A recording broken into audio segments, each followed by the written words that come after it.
साथ संगत जी, प्यार से कहना धन निरंकार जी। स्वागत है आप सभी का आपके अपने चैनल पर। दास आज आप जी के लिए लेकर आया है बहुत ही सुंदर साखी विचार, जिसका विषय है नाम की कमाई। चलिए सुनते हैं आज के विचार। साथ संगत जी, एक गांव में एक नौजवान को सत्संग सुनने का बड़ा ही शौक था। परम संत तुलसीदास जी का सत्संग। किसी से पता चला कि गांव के बाहर नदी के उस पार परम संत ने डेरा लगाया हुआ है और आज उनका शाम को 5 बजे का सत्संग प्रोग्राम है। वह नदी पार करके नौका के द्वारा सत्संग में पहुंच गया। प्रेमी था, बड़े प्यार से सत्संग सुना और बड़ा आनंद माना। सासंगत जी, जब जाने लगा थोड़ा अंधेरा हो गया। देखा तूफान बहुत ज़्यादा था और बारिश के कारण नदी बड़े तूफान पर चल रही थी। अब जितनी नौका वाले मल्हार थे सब डेरे में रुक गए। कोई नौका आना जाना का साधन नहीं था।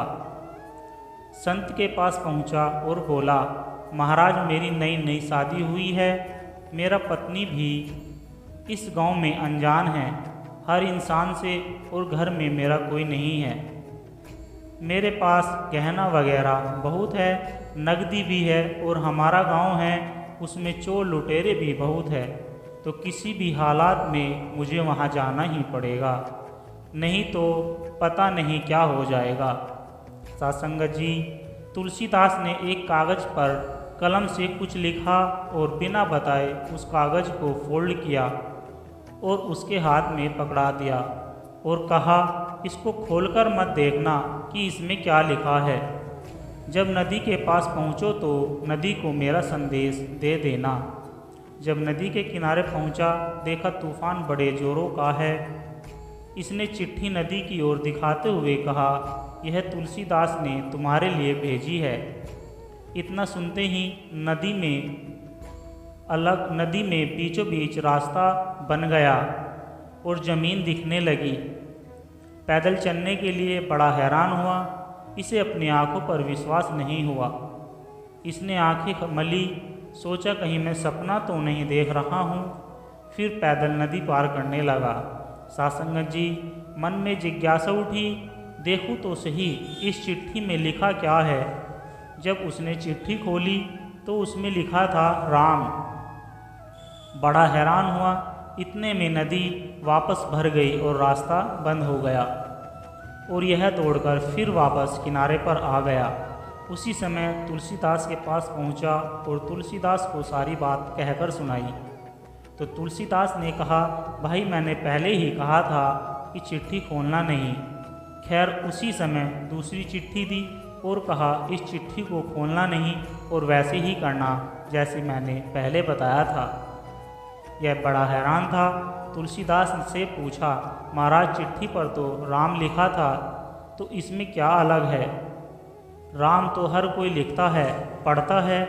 तो संत ने फरमाया, एक राम वो है जो लोग पढ़ते हैं, सुनते हैं, लिखते हैं, और यह मेरा अपना राम है जो मैंने सारी जिंदगी भजन सिमरन करके कमाया है। तो जो गुरु का दिया नाम है वो आपको हर जगह मिल जाएगा लिखा हुआ, लेकिन जो उन्होंने हमें दिया है उसमें पावर है, वह उन्होंने कमाया है, उनका निजी खजाना है। और जब हम अभ्यास करते हैं तो इस खजाने को बढ़ाते हैं। सासंगत जी, संत कहते हैं, संगत जो है मेरी फुलवारी है। हर भजन करने वाले से खुशबू आती है।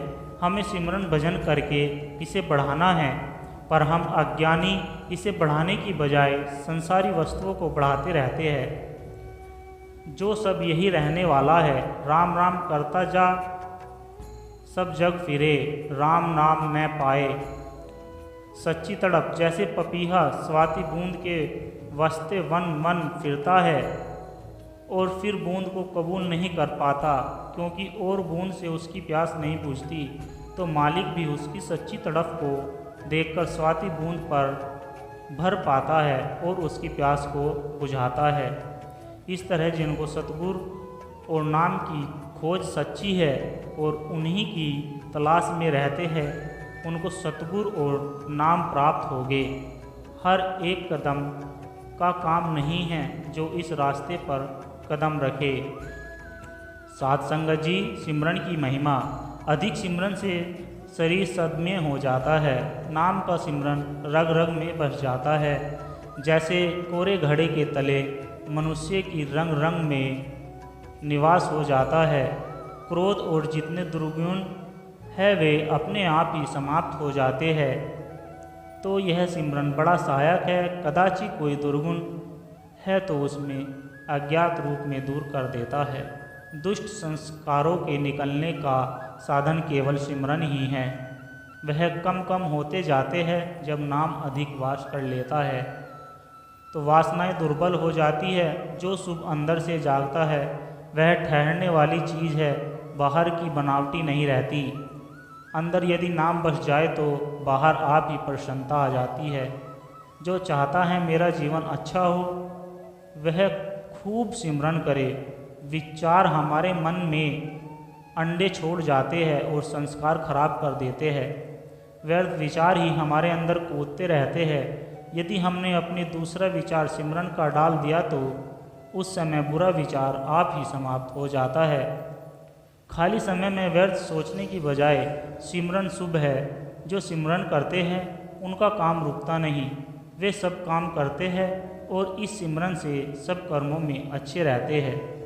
साध संगत जी, हमारे स्वभाव को बदलती है, बुरी आदतों को बदलती है। साध संगत करने से हम पर सच की रंगत चढ़ती है। हमारे अंदर जो तरह तरह के अवगुण, बुराइयाँ या निंदा की बुरी आदतें होती है वे महात्माओं की संगत से ही बदल जाती है। साध संगत जी, सत्संग वास्तव में खुशियों का खजाना है, लेकिन केवल वे ही जो संगति में आकर आँखों से अंधे, कानों से बहरे और जीभ से गूंगे हो जाते हैं। किसी के अवगुण देखो। साध संगत में हर तरह के लोग आते हैं। गुरु का द्वार सभी के लिए खुला रहता है। सच्चा साधक वही है जो जोड़ने का काम करता है, तोड़ने का नहीं। जो व्यक्ति सत्संग में जाता है और पूरी श्रद्धा से सत्संग सुनता है और उसे जीवन में उतारता है तभी उसे कुछ मिल पाता है।